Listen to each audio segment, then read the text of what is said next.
only by God's grace that we were able to come to American Samoa. The Lord always put it within my heart to come back to American Samoa, to reach the people here in some way, somehow.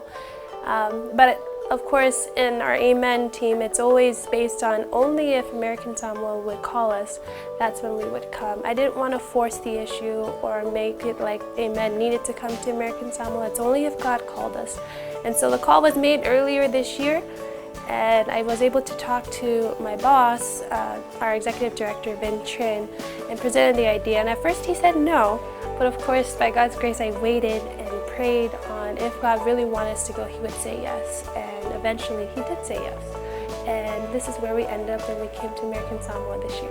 Many of the people who even volunteered had no idea where American Samoa was in the first place. So it was a little hard to imagine what the need was here. And for them to, all they knew was just an island, and it was in the South Pacific. And I had to explain to them what exactly was the need here.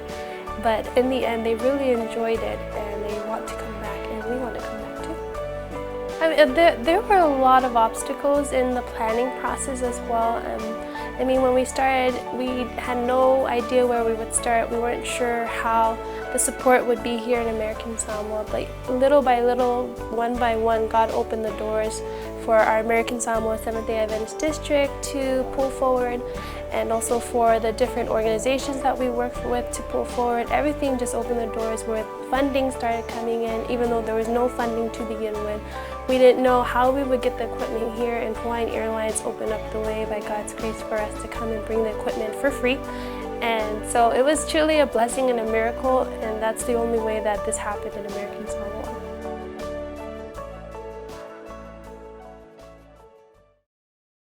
So from day 1 to day 4, in total, our first goal in the beginning was 500 patients before we even started the clinic. And then during the week, we realized there were much more people we were going to see, so the aim was for 1,000, but in the end, the Lord provided us for us to see 1,012 patients. And it was truly a blessing. That's including medical, dental, and vision services all together. And we realized the biggest need that had happened during the week was with our vision services and with our medical services. And that's something we want to improve on the next time that we plan to come. It wasn't at first, only because sometimes our team, they don't understand the language or the culture or the Samoa way, so they had to learn how to organize the people outside. But in the end, it smoothed out for the people to understand that they could only have one service per day, and that they could come back the next day and do another service. Many of them were very receptive. I mean, I know there were times that there were many that were unhappy because they had to wait for a very long time.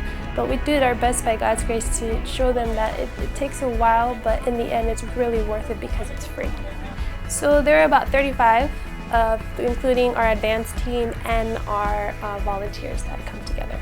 There were 6 dentists and there was 1 hygienist. We had 1 optometrist for our vision care, and then we had 1 medical doctor and 2 nurse practitioners, actually 2 medical doctors, and 2 nurse practitioners that came to do all the services. And that's not including all the general volunteers and all our local people here that are very helpful and very supportive in all that we did. So as far as the volunteers, as far as the general volunteers, so many of them were escorts, they were translators. They would lead the people from one area to the other to know where to go so that they weren't lost. They would also pray with them. Even the lifestyle department, they would also just sit down and have some lifestyle counseling services. And then the ministers would pray with them in the end, and then we'd let them go. Many of the general volunteers also help with the food. They also help with the computers and doing registration. They also helped with providing the glasses as well, and fitting the glasses for the people too. So they were very useful in all different areas, and we need general volunteers as much as we can. We don't just need doctors and dentists and nurses, we need everyone to participate.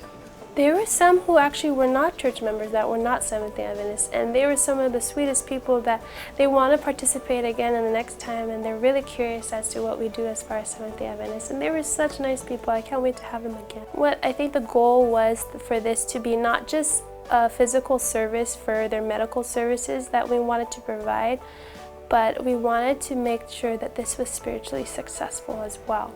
And so that's why we ended our clinic with the revival, to ensure that this is not just something, we're just another clinic and that we're just here to provide those services, but we're also here to provide for the whole man, including the spiritual services too.